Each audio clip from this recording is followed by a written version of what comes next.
Hello, welcome to Emotional Badass, where Moxie meets mindful. I'm your host, Nikki Eisenhauer, life coach and psychotherapist. And on today's episode, I'm sharing a story about breaking free from manipulation and abuse. Part 2.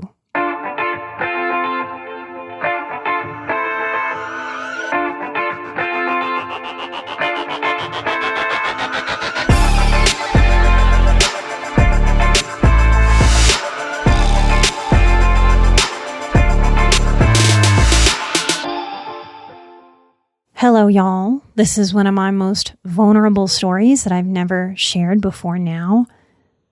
If you haven't already, please stop here and go listen to last week's part 1 before this one.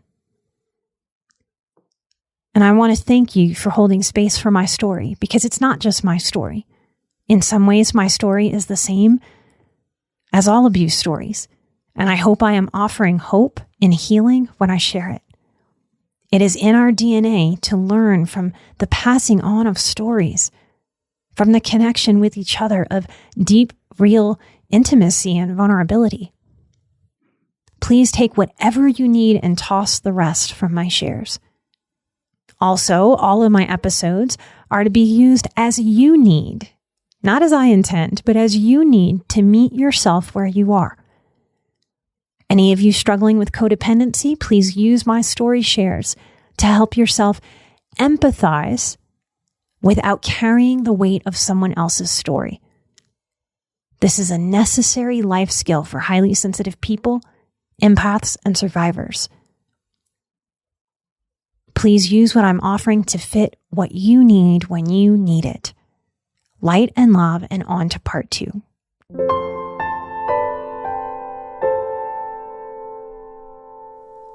The white van chased me, hopped the curb, and was on the grass speeding toward me.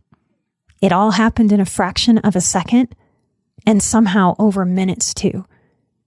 And that's the brain having a traumatic response in real time, adrenaline pumping, both slowing and speeding up, which is impossible and yet accurate in moments of high stress and fear. Somehow I heard my name. Nikki, wait. I was out of shape back then, y'all. I was about 30 pounds heavier than I am now. I was still smoking cigarettes at that time, and I just couldn't run far. I was trying, but I heard a familiar voice that registered as not my abuser, as not him. And I recognized the voice, but I couldn't yet place it. I just knew it wasn't him, and it was familiar. I started to slow, and I saw who it was, and he caught up to me. It was Andy, and I'm not using a real name. Andy had stood in my wedding, had stood up as a groomsman for my ex, though he was twice my ex's age. I'd fallen to the ground, not quite fainting, but wobbly-legged, weak. I was in someone's front yard and tried to catch my breath, tried to focus and catch up to what was actually happening and catch up to what was not happening. I was not being abducted. My mind grasped that before my body could. As Andy reached out a hand to help me up, he had confusion all over his face as he was registering how truly terrified I was, even when I was seeing that it was him and not someone I didn't know. I jerked away from his reaching out hand, and I saw him register hurt for a second. Like, why is Nikki pulling away from me like this? I've never had a bad moment with Nikki, and that was true. I had the sense he wasn't the type of man to just take a woman out, not the kind of guy that would be like a murder for hire guy for a buddy. But I wasn't sure how much he might participate, knowingly or unknowingly, in any plot to hurt me. The van's driver's door was flung open. The car was still on.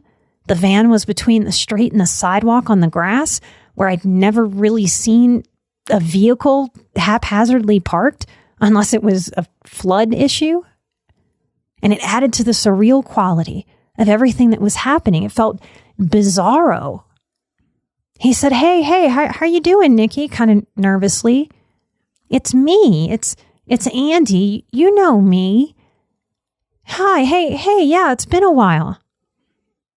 My ex told everyone I was crazy, and he had proof that makes sense to a lot of people.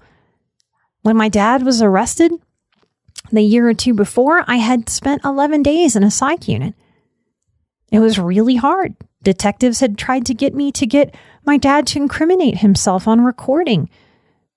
Instead of having compassion for that and understanding that, or like my professors in counseling told me, good job for you taking a mental health vacation. It was used as a tool to shame, to manipulate me and manipulate others about me. Andy spoke to me like he was calming a freaked out dog that's been backed into a corner and is considering if biting is in order or not. This guy was not a bad guy. I wouldn't say he was the greatest guy out there either. This man was in his 50s. I was 24.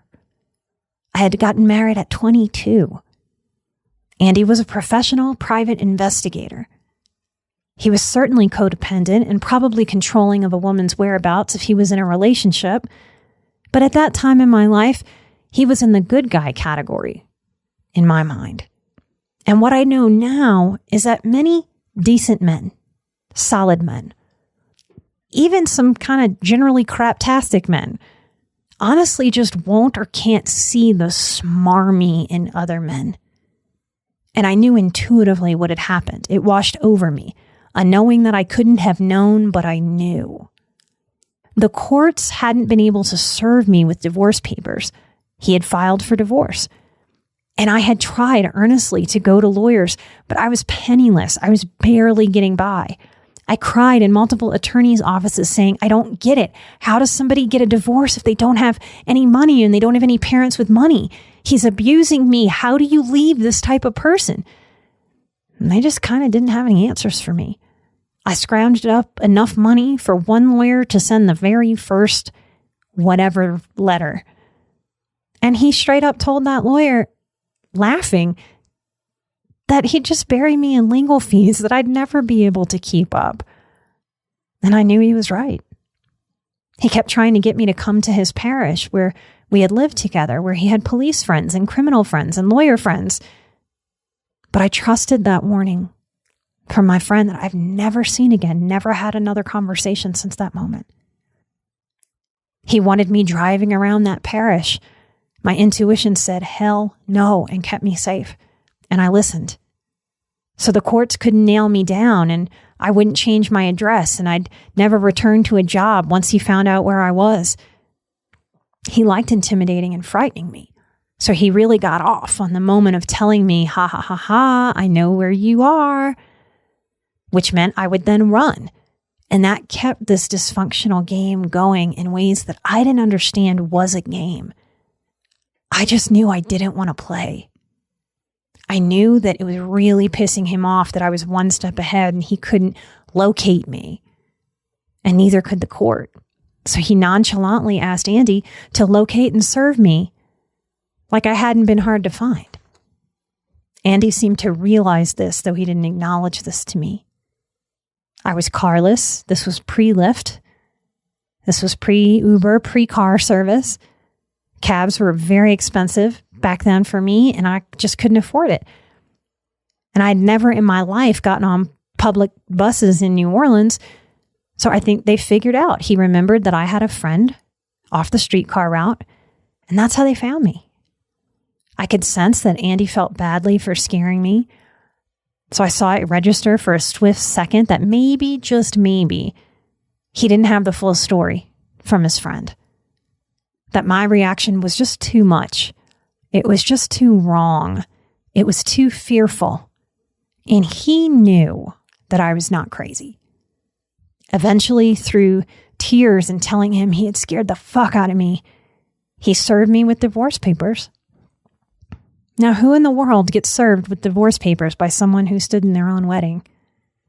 Who has an unmarked white private investigator van chase them down to serve them? And if you're my age, anybody that grew up on America's Most Wanted and Rescue 911 and Unsolved Mysteries, every cell of my body knew to watch out for the white abduction mobile. These are the games that good master manipulators play. And they play the people that they're abusing, and they play the people they call friends too. Each time I have awareness of someone having a successful suicide attempt, I can't help but wonder if they are in the grips of some kind of master manipulator, and if we'll ever really know. When I look back, I have so many moments of ignored intuition, years of ignoring my intuition, years of damaging, self-bullying, self-shaming self-talk, hundreds, if not thousands, of intuitive warnings of energy trying to tell me this is not right for you. This is not okay. This is wrong. This is scary. There has to be something else. This is not your life. My abandonment wounds kept me attached to something awful. This is what low self-worth does. Low self-worth told me that this is what I deserved, that there was nothing better, that this is what my life was about. Didn't I have enough proof of that yet? Abandonment wounds will have us attaching to something awful just to be attached to something. Once early in our relationship, he had wanted me to do his laundry, and I didn't hang his pants up the way that he said was the right way. I had done it wrong. I said I didn't know there was a right way to hang pants. He shamed me in front of his family, and I sobbed in embarrassment and shame. His mother came to me. She witnessed the whole thing. She was used to him. She was a little bitty short woman, and she came to me, and with tenderness, she looked me right in the face, and she rubbed my tears away. And she told me that this is what men do. They make us cry, and we just have to learn how to shake it off. She meant well.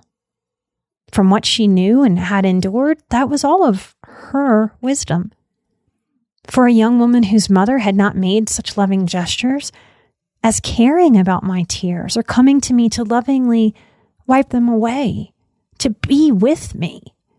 In so many ways, I was attached to her so much more than him. That worked for him, as it works for so many master manipulators. That leaving means leaving it all. There is no option to have some, like we see in divorces with healthier family dynamics. Very much like a mob, this family was. You're either in or you're out. I had so wanted to feel embraced by a family, especially after my grandparents' death, that I swept his cruelty under the rug. And it would be years before I understood how this other mother in my life was telling me to endure this, to allow it, that that's the role of women, that was my role, and that there wasn't another option. This was her form of helping me. No wonder I struggled to ask for help when this was the type of help that was around me. I did at times ask for help, but what I got was so damn unhelpful, I learned to stop asking. This is why we must seek outside help. We have to get outside of the very dysfunction that we are in and the people that are in it with us, not just the main players, the side players, the family members that hang in allowance on the peripheral, never confronting, never saying that's enough, that's not okay, that's wrong, stop it, cut it out, you don't deserve this. This is why abuse tends to be systematic in families. It's not just one player who strolls through abusively and everybody else is cool. The system is sick with this, not just one individual. This mother loved me. I still to this day, I know that for her loving capacity, she loved me. She probably still thinks about me and still sends me loving thoughts. It's confusing as hell to have to deal with dysfunction wrapped in love and sort that out. Again, I wonder how many people die of a broken heart, die from addiction, or die from a suicide attempt in the confusion of trying to sort this. I just completed a chapter recently for my memoir that I've been working on for about a year and a half. I'm hoping I can finish it this year, but it might take me 2. But part of what I wrote is that My adulthood, in large part, has been a massive apology to my own intuition, to my own inner knowing. My healing commitment has been to my inner child, my inner younger woman, my inner adolescent. It has been important in my healing to be the adult that my little girl, my pre-adolescent, my adolescent, my young woman didn't get. And that means showing her personal responsibility, ownership, willingness, and action toward healthy change. I've chosen to tell her so many times, I am so sorry. I really did know. I just didn't know how to act from that knowing. But now I know. I will never not act again. The trust that needs building back up after such abuse and gaslighting, it's not so much in other people, like a lot of people seem to think or seem to want. Oh, I've got to work on trusting people. I just can't trust other people. We hear that a lot. The trust that needs building back is the trust within ourselves. That's where the healing lies. That's where the healing takes place. That's where the healing grows inside of us. Words aren't enough, and it takes time to repair. My inner child had to hear those words from me, and I had to walk her through the fact that she had every reasonable right, the younger child in me, the younger woman in me, to not trust my people picker. I've shown her. So we work at the level of our self-talk, and then we work at the level of actionably showing ourselves. I've showed her that I have learned and I have honored the pain from my earlier life experiences, and I will never not listen to her again. If I get something wrong or misinterpret, or it takes me more than 1 or 2 beats to figure out what's going on with somebody around me, I own that for my inner parts. I say something like, I'm sorry I didn't get it immediately. And it really is okay. We don't have to be perfect here. This can be a good enough practice too. I caught it. I'm always going to catch it because I'm not going to stop till I catch it. I'm not going to let that intuitive discomfort be swept under the rug ever again. Sometimes I let her know that it's okay if she has a little bit of fear. The goal really isn't having zero fear when it comes to people. It's having a reasonable fear, a healthy fear. Yeah, if I'm hanging out with somebody right now and they start talking about stealing things, I'm going to allow those red flags to come up at me, to wave strongly. And I'm going to back away from that. I'm not going to pursue that type of relationship. Master manipulators are scary, and they're good at what they do. We don't have to be fearless to handle what we need to handle in this life. We can have a little bit of fear, reasonable fear. And we can take care of ourselves with self-respect anyway. Big adult me has had a life-given PhD in what abuse is and what it isn't. Of being able to sense motive and heart in people. Of listening to my gut and not allowing my gut to be swept under any rug anymore. My relationship with myself was the one that needed repair. Trusting others isn't really it, y'all. Even my sweet, kind, supporting producer of a husband. As much as I trust him, and I suspect I always will, and will always be able to, because of the constitution of the man that he is, and his high moral standards. But I'm also aware that people can have head injuries. They can develop an addiction. Things can change. A master manipulator can play on other people too. And those are far away what ifs. But it's in trusting myself to name whatever needs naming. It's in trusting myself to stay in and cultivate healthy relationships and to distance from unhealthy ones. That is the true self.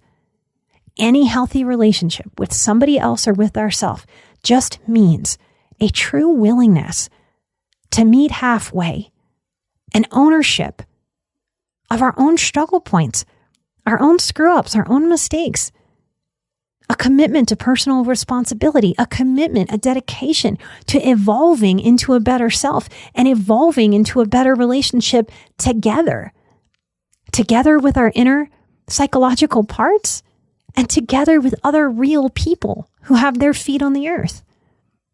We get to grow towards more ease, more positive communication, more simplicity, more shared joy. This is what healthy people naturally do together. Though we all do it a little differently, there's no one healthiness. But we get to move towards this healthiness and move away towards what's unhealthy. The trust building is about trusting ourselves. I trust myself to leave unhealthy relationships and attempt to renegotiate if any relationship gets wonky to the best of my ability. This is a healing trust. This is a trust that brings security and doesn't hinge my okayness, doesn't hinge my wellness on my external circumstances, on other people or other people's behavior or mindset or commitment. This trust is mine, and no one has the power to ever get in between me and myself ever again. No one on this planet has the power to get in between me and what is best for myself. I know how to honor my true intuitive feelings about what's going on and not deny myself or throw myself out of the window. This is peace. This is power. And this is healing. This work, as complicated as it can seem at times, isn't really all that complicated, y'all. It just feels like it when we're lost. It feels like it when we're desperate. It feels like it when we're wandering aimlessly in confusion and hurt.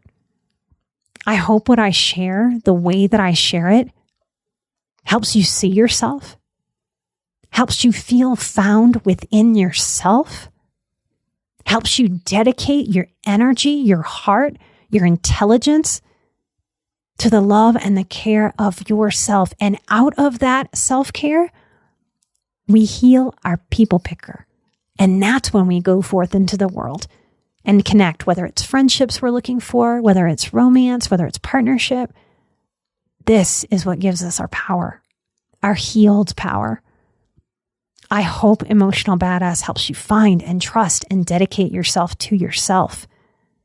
This came up in last year's boundaries course, a sacred selfishness, a putting on the oxygen mask of ourselves. And that's what this show is about.